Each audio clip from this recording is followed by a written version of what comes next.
Hello বন্ধুরা, welcome to my channel club ঘর। তো চলে এসেছি আবারও একটি নতুন ভিডিও নিয়ে, সেটি হলো হাওড়া ব্রিজ। তো তোমরা কে কে এসেছো এই ব্রিজে অবশ্যই কমেন্ট করে জানাও।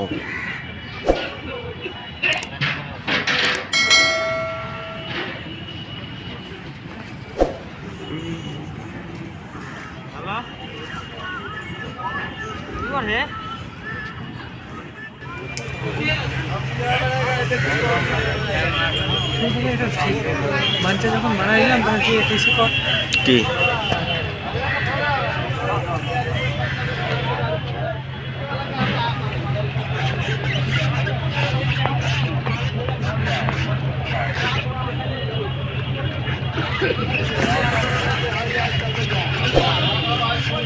তো বন্ধুরা, ভিডিও যদি ভালো লাগে অবশ্যই লাইক কমেন্ট শেয়ার করবেন, আর যারা আমার চ্যানেল নতুন তো চ্যানেলটিকে অবশ্যই সাবস্ক্রাইব করে নেবেন। তো ভিডিও আজকের মতো এখানেই শেষ, দেখা হচ্ছে পরে আবার একটি নেক্সট ভিডিওতে। ততক্ষণ ভালো থাকবেন, সুস্থ থাকবেন, নমস্কার।